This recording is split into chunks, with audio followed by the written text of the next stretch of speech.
तो दोस्तों जब वो डॉक्टर साहब थाने में पहुँचे और कहने लगे कि मेरी एफआईआर दर्ज कर लो, मेरे साथ ऐसी घटना घट गई है, तो दोस्तों उस घटना को सुनकर वहाँ के जो अधिकारी थे वो सभी लोग हंसने लगे। और दोस्तों उन्होंने कहा कि ये तुम्हारे घर का मामला है, इसे तुम घर में ही क्यों नहीं सुलझा लेते हैं, इसे तुम क्यों उछालना चाहते हो। दोस्तों उन्होंने समझा बुझाकर जो डॉक्टर साहब थे उन्हें घर भेज दिया, लेकिन दोस्तों डॉक्टर साहब नहीं माने। डॉक्टर साहब ने कोर्ट का दरवाज़ा खटखटाया। नमस्ते दोस्तों, स्वागत है आपका अपने यूट्यूब चैनल में। तो दोस्तों कैसे हैं आप सभी लोग, आशा करता हूं आप सभी लोग बिल्कुल ठीक होंगे और स्वस्थ होंगे। तो दोस्तों ये जो मैं आप लोगों के लिए कहानी सुना रहा हूं, ये कहानी है उत्तर प्रदेश के मुरादाबाद की। तो दोस्तों एंड तक बने रहिए और सुनते रहिए ये कहानी। तो दोस्तों मुरादाबाद की ये कहानी ऐसे शुरू होती है कि दोस्तों एक डॉक्टर साहब थे जिनका नाम था राहुल। दोस्तों वो अच्छे से अपनी क्लिनिक चला रहे थे, उन्हें पता ही नहीं चला कि उनकी उम्र कब गुजर गई और दोस्तों वो हो गए 40 वर्ष के।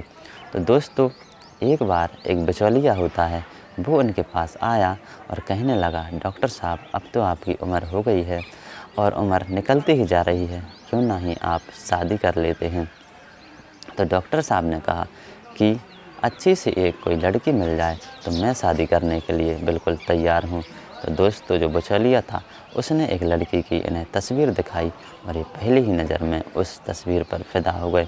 दोस्तों जो बिचौलिया था उसने अपना जाल बिछाना शुरू कर दिया और डॉक्टर साहब को भी फंसाना शुरू कर दिया।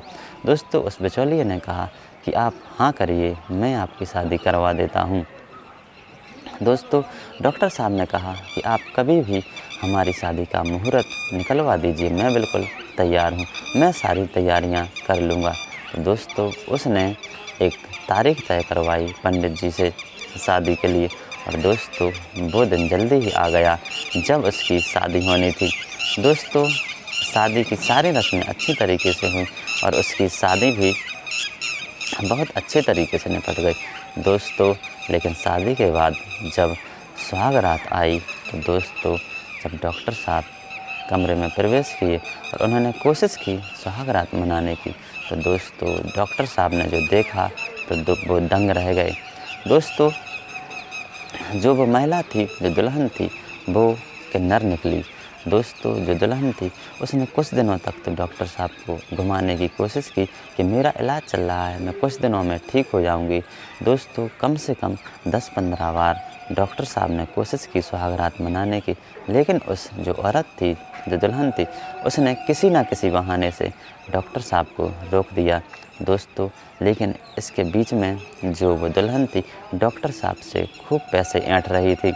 दोस्तों जब तक डॉक्टर साहब उसे पैसे देते रहे तब तक तो वो अच्छे से बातचीत करती रही, लेकिन दोस्तों एकाएक उस जो औरत थी, जो दुल्हन थी, उसने डॉक्टर साहब से सीधे इकट्ठे 20 लाख रुपए की डिमांड कर दी। दोस्तों डॉक्टर साहब ने पैसे देने से इनकार किया।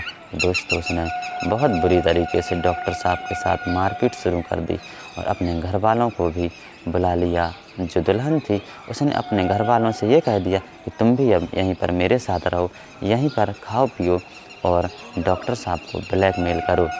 दोस्तों जो डॉक्टर साहब थे तो इस वजह से पुलिस के पास नहीं जा रहे थे कि इसने जो दुल्हन थी उसने मेरी नग्न अवस्था की वीडियो बना ली थी, फ़ोटो खींच ली थी। वो शर्म के मारे नहीं आ रहे थे क्योंकि वो बोल रही थी कि यदि तुम पुलिस के पास गए तो मैं ये तुम्हारी वीडियो वायरल कर दूंगी। दोस्तों ऐसा ही चलता रहा, लेकिन जब डॉक्टर साहब के साथ बहुत अधिक मारपीट हो गई और 20 लाख रुपए की डिमांड कर दी तो दोस्तों फिर डॉक्टर साहब का भेजा खिसक गया और वो नहीं माने और वो पहुँचे सीधे थाने। और जब थाने में पहुँचे तो दोस्तों डॉक्टर साहब ने जब अपनी आप बीती सुनाई तो वहाँ के सब जो अधिकारी थे वो हंस पड़े। दोस्तों उन्होंने कहा कि तुम क्यों नहीं अपना ये मामला घर पर ही सुलझा लेते हो। दोस्तों वहाँ से तो डॉक्टर साहब आ गए घर पर, लेकिन उनका मन नहीं माना तो उनने कोर्ट का दरवाज़ा खटखटा दिया। दोस्तों जब कोर्ट में केस हुआ तो जज साहब ने कहा कि ये केस लड़ा जाएगा और ज़रूर लड़ा जाएगा। दोस्तों और जज साहब ने आदेश दिया कि तुरंत ही इसकी एफआईआर दर्ज कराई जाए और जो डॉक्टर साहब हैं, डॉक्टर साहब की पत्नी है, उस पत्नी की जांच कराई जाए कि सच में ट्रांसजेंडर है, किन्नर है या नहीं है। यदि ये किन्नर पाई जाती है तो जो पत्नी है और उसके जो 3 और घरवाले हैं जो ब्लैकमेल करते थे डॉक्टर साहब को, इन सब को सज़ा होनी चाहिए।